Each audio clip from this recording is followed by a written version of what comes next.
What is up, YouTube? HPJ here, and I'm coming at you guys because it's time to talk Harpie Lady in this video. So I told you guys we're going to do a deck profile for Harpies for this month, and I definitely am. So please do not expect this to be a Harpie deck profile using a lot of the variations of cards that people are using currently, because I recently have seen them, but I don't have really much to say because, well, it's not going to give Harpie the contention of where most people will like it, and I think there are great concepts for the idea, especially because it's utilizing the vanilla Harpie Lady one, but also Wallet.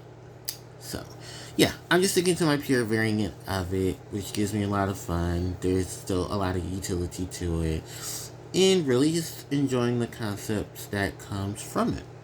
So, with that in total, let's go ahead and go through the deck. So, starting off with my monsters, I'm running 3 copies of Harpie Channeler.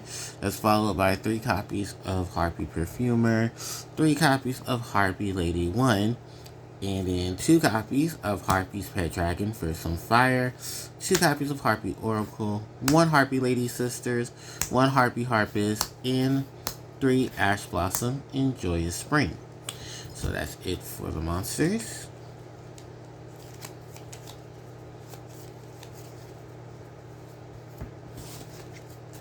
Going into my spells, I'm running 3 copies of Hysteric Sign. That's followed by 3 copies of Elegant Incutus, 2 copies of Harpie's Feather Rest, 1 Harpie's Feather Duster, and 1 Harpie's Hunting Ground. Then I'm running 2 Swallow's Cowray and 2 copies of Forbidden Droplet. That's it for the spells. I'm going to go into the the trap cards. 3 copies of Infinity Impermanence, 3 copies of Harpie's Featherstorm, and 2 copies of Hysteric Party. Oh, it is a little wobbly. I do apologize, because I'm like at an incline right now. I'm like at a different angle, so I can't see a lot. Alright, that's it for all of the cards in the main deck. That's a total of 40. Going into my extra, 2 copies of Cyber/Harpie Lady, 2 copies of Harpie Conductor, 1 copy of Harpie's Pet Phantasmal Dragon, 1 copy of Winnie the Wind Charmer Verdant, 1 copy of SP Little Knight, 1 copy of IP Masquerena, 1 copy of Nightmare Unicorn, 1 copy of Access Code Talker, 1 Lightning Chidori, 1 ISP Zero Fine, 1 Mecha Phantom Beast Draco Sec, 1 Radioactive Arsenal Falcon, and 1 Divine Arsenal Double Zeus Sky Thunder. So that wraps up my extra deck, which is a total of 15, and my main deck, which is a total of 40, not 50. So let's go ahead, let's talk about it. So starting off in deck is going to be the main deck monsters.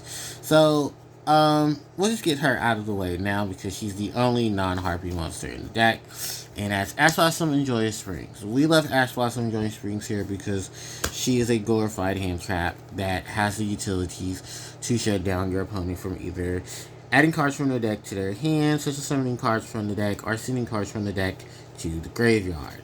And with a lot of decks that are utilizing those, this is where Ash Blossom becomes very handy as a card you can utilize for that. Outside of that, that's pretty much all she offers. And Wind doesn't have too many really decent in-hand traps that I would say, outside of what? Drone Lockbird, that one, Melcharmy monster, and then their light attribute. So yeah, not too many hand traps you can hit with hit with Wind, but utilize what you can. And Droll is still a good option because it does shut down things. And once the reprint of whatever its name is, Charmy Flawless, gets reprinted in a few weeks, and yeah, it's certified something to be used. But alright, from there, now we go into the Harpies. The triple copies of Harpie Channeler. She is your summoner monk for your Harpie archetype. You can discard a Harpie card to summon a Harpie monster from your deck to the field. Her level changes to 7. You control a dragon monster, so it helps out with the rank 7 plays that the deck has access to, since her since her induction to the game. Harpie Chandler is definitely one of my favorite Harpies in the archetype because she's basically just what gets a lot of play started. You definitely want to get to Chandler as soon as possible so that way you can get into a lot of your monsters. If you're not doing rank 7, you have access to the plethora of rank 4 monsters that are in the game. Then we have Harpie Perfumer, who searches out for spells and traps to specifically list Harpie Lady Sisters in his text from your deck to your hand. So this gives you access to Alien Egotis, Harpie's Hunting Ground, and a lot of the other spells and traps that have Harpie Lady Sisters in their text but can't be searched by Hysteric Sign. The benefit to Harpie Perfumer is that if you control level 5 or higher Harpie monster when you activate her effect, she will then allow you to add an additional card. So this is where Harpie's Pet Dragon Fierce on Fire comes into some usage because you can easily play around with that monster and benefit from Perfumer's ability to grab an additional card. Then we have Harpie Lady 1. Now, I know there are decks out there currently that are using the new Primal engine. If I don't remember the name exactly. It's like it basically focuses on normal monsters and utilizing them, which is perfectly fine. But I heard the price tag is abysmal, so maybe. But yeah, this I'm just gonna go with the variant of Pure, and we're just gonna use Harpie Lady 1 in that standpoint. Harpie Lady 1 gives additional 300 attack to all wind monsters on the field, so it gives the buff to take out a couple of things, and still a sensual monster. And while I do go to the occasions where I do play the vanilla Harpie Lady 1, the only real issue that I have is that unexpected die can be very cloggy, and after you've really utilized it, it's just their card. That's pretty much about it. You should be going for a game or have a substantial board to deal with things. Harpie's Pet Dragon, Fierce on Fire, and Harpie Oracle. I'm putting both of these monsters up here together because they're basically unified in the same setup, where these monsters are basically here as your extenders to the archetype. For Dragon, controlling level 6 or lower Harpie monster, while Oracle, you control a level 5 or higher Harpie monster, and then you start to summon them from your hand once a turn, which is great because, like I said, the extenders are meant to play that extended play to give those additional bodies for when you link summon, exceed summon, or in some cases synchro summon. And it does help out with their additional abilities because those additional abilities can help you in terms of recovery or in terms of setting up for later on. With Dragon, its ability to send a winged beast to the grave, so you can send someone like Harpie to the grave, and then she triggers in the graveyard. Harpie Oracle allows you to add a spell or trap that specifically lists Harpie Lady Sisters in this text from your graveyard back into your hand, which if she summoned, say for instance on your opponent's turn, and her effect has not been negated when she was normal special, then that gives you an additional card to go search for, which then on your turn you can help with the rebuttals. While both of these extenders are very much well beloved, the only issue, of course, is that we would like to have a monster that is Harpie Lady, but is the Cyber Dragon itself. Like it just comes out onto the board if there's no monsters in play, similar to how Cyber Dragon is. Then there's Harpie Lady's Sisters, and while she is the second of the Garnets in the Harpie archetype, Sisters I get a big utilization of because, well, I can just play Sisters off of Ego. That still sets up for both Dragon and Oracle. Most of the cards in the deck do circulate around them being on the field or in the graveyard, or just being utilizing other normal or special summon, and even then a decent in terms of a level 6. I mean, we have better choices, but still, if we get the retrain, then yeah, that'd be great. But we don't have retrain, so I'm still rocking out with the Sisters. Then we have Harpie Harpies, who's playing her one-of role, simply just because of the fact that it's an easy monster to really just send to the graveyard off of an effect or through an effect, so that at the end of the turn you can search out for your level 4 Winged Beast monster with 1500 or less attack. So Perfumer, Channeler, even Oracle are the best options you can get with Harpies. So that rounds out the monsters. And now we're going to go into the spells. So Hysteric Sign and Elegant Egotist. I love both of these cards because they both are the pinnacle of Harpie's gameplay, where Oracle allows you to, Oracle, Hysteric Sign allows you to add Elegant Egotist from your deck or graveyard to your hand.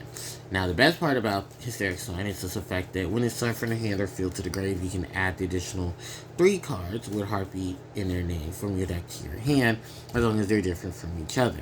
This helps with a lot of the, Repuddle plays or the sequential I've set up for things, so now I can push. You have a lot of access to cards as well with Harpies, with Hysteric Sign, because you'll have your spells, your traps, and your monsters that you utilize in getting with this card's effect. While Elegant Egotist allows you to summon Harpie, Lady, or Sisters from the hand or deck to the field. Just another extender in another way of putting more Harpie monsters onto the board, or more Harpie Ladies onto the board. And because it's not a once per turn effect, if you have multiple copies, you can use the card. So you can use the effect first and then activate the sign and then go get the Elegant Egotist and put it in activate it to go get another Harpie. Then we have Harpie's Feather Rest, and I know people are going to ask me why am I running 2.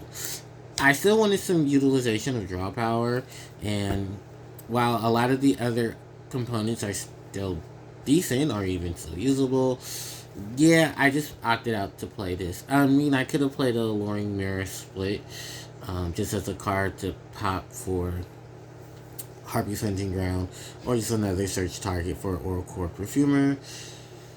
But I wanted to draw power, so I ultimately did for that.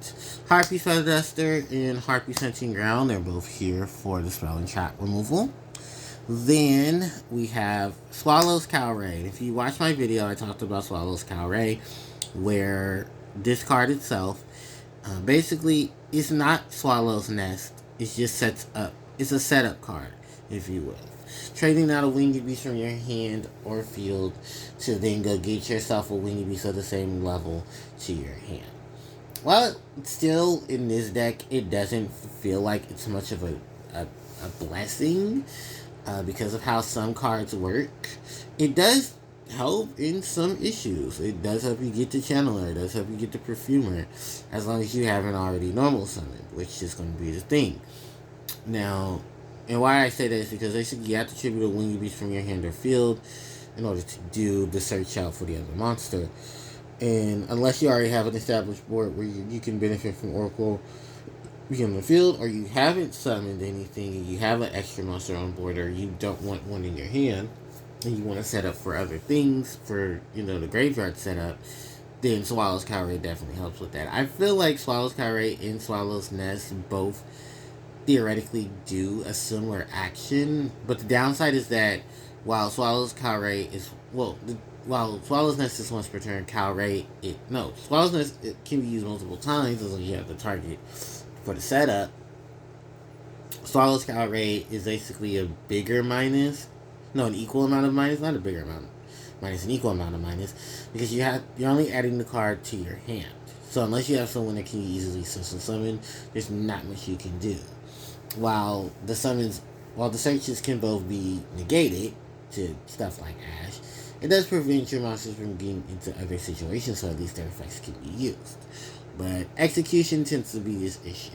And I didn't want to run Small World because I do not like Small World and Harpies. It's too many minuses from that card when playing it, as opposed to Cowray's -2 to +1 as to a -3 to go +1, if you get the understanding of it. And Forbidden Droplets is here just as another additional card for negate that helps you send cards from your hand or field to do the negation, which means you can send cards like Hysteric Sign to the grave to benefit from its ability. That is all my spells. And then we're going to go into the traps. Infinity Impermanence is here because it's, negation in the forms of Effect Veiler, but trap-wise. I don't hate this card. I think it's still very, very usable in Harpie because of the interaction it has, especially if you're not going to go first. You can drop an Imperm and then have it, to help you out. But I do believe, yeah, and it's not even a once per turn situation, so you can still activate it if you happen to have multiples. Harpie's Feather Storm is up next, and that's basically just a massive spread of Infinity Impermeance. For until the end of the turn in which you have a Winged Beast monster on the field, you negate the activation of your opponent's monster effects, which is a great bonus because you can play this on your opponent's turn if you control a Harpie monster on the field.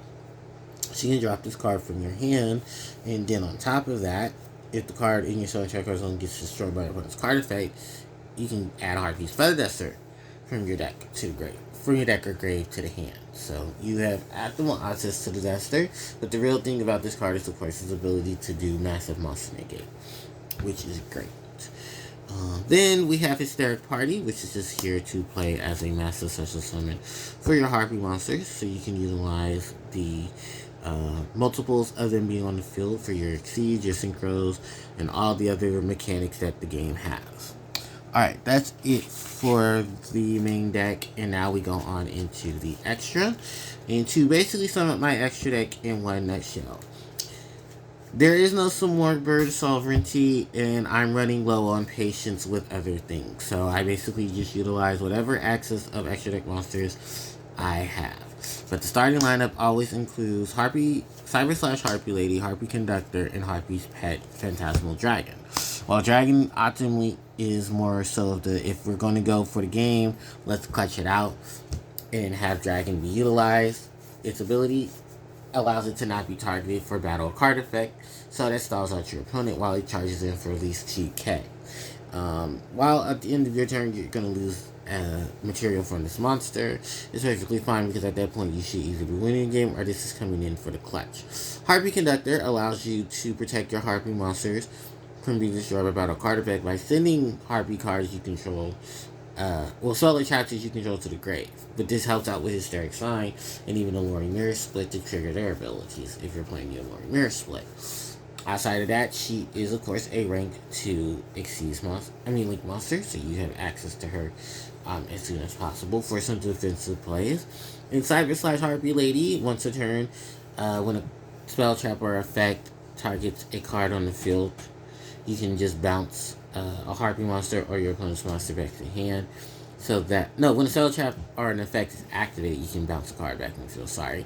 Most of the time, it seems to only work when it's targeting, which still is beneficial because if your opponent tries to do some quick stuff or your opponent starts to summon monsters and they utilize things, you can just have your Cyber/ bounce it back. But mostly it's always when you're triggered off a spell or a trap, so you can easily take advantage of that as well. And it just bounces things around. That also can help trigger with Harpie Conductor because of her ability. And when a Harpie monster is bounced, you can bounce such some monster your opponent has, so good stuff. Winnie is just basically here in case you need an additional monster for the win special. You also have access to drawing Lockbird if you want to play around with your opponent's graveyard and then go into your own rank 3s or into other monsters. Like SP Little Knight, who is a standard card in your extra deck, and affordable. IP Masquerena to help you jump into the multitude of other linked monsters, like Nightmare Unicorn, who can discard a card from your hand to help you bounce a card on the field back to the hand. Access Skull Talker, who's just a game finisher. Chidori, to help you remove set cards and also help you to remove face-up cards that are a threat. ISP05 for her massive negation. Mecha Phantom Draco Sack because it produces tokens and is a great target for rank 7 plays. There's tons of rank 7 monsters you can easily play as well. For my deck, I'm playing the copy of our boy Ray Raptor Arsenal Falcon to help us get Winged Beast from the deck onto the board. And then when all else fails, if you just want to remove things, you just head into a Zeus. So that pretty much sums up my deck profile in a nutshell. And I hope you guys did enjoy it because I surely did. And that'll basically be it for right now for for February in terms of Harpie decks, unless I want to come up with something new on the spot or a retro deck profile. But yeah, that's pretty much about it. So thank you guys so much for watching. I really do appreciate it, and I hope you guys enjoyed the content. There is more to come. Don't forget to like, comment, share, and subscribe to the channel, as it helps out tremendously. You can hit the notification bell to be informed of when I upload more of my content. My socials are in the description box below. And with that said, thanks everyone for watching, and HPJ signing out. Take care.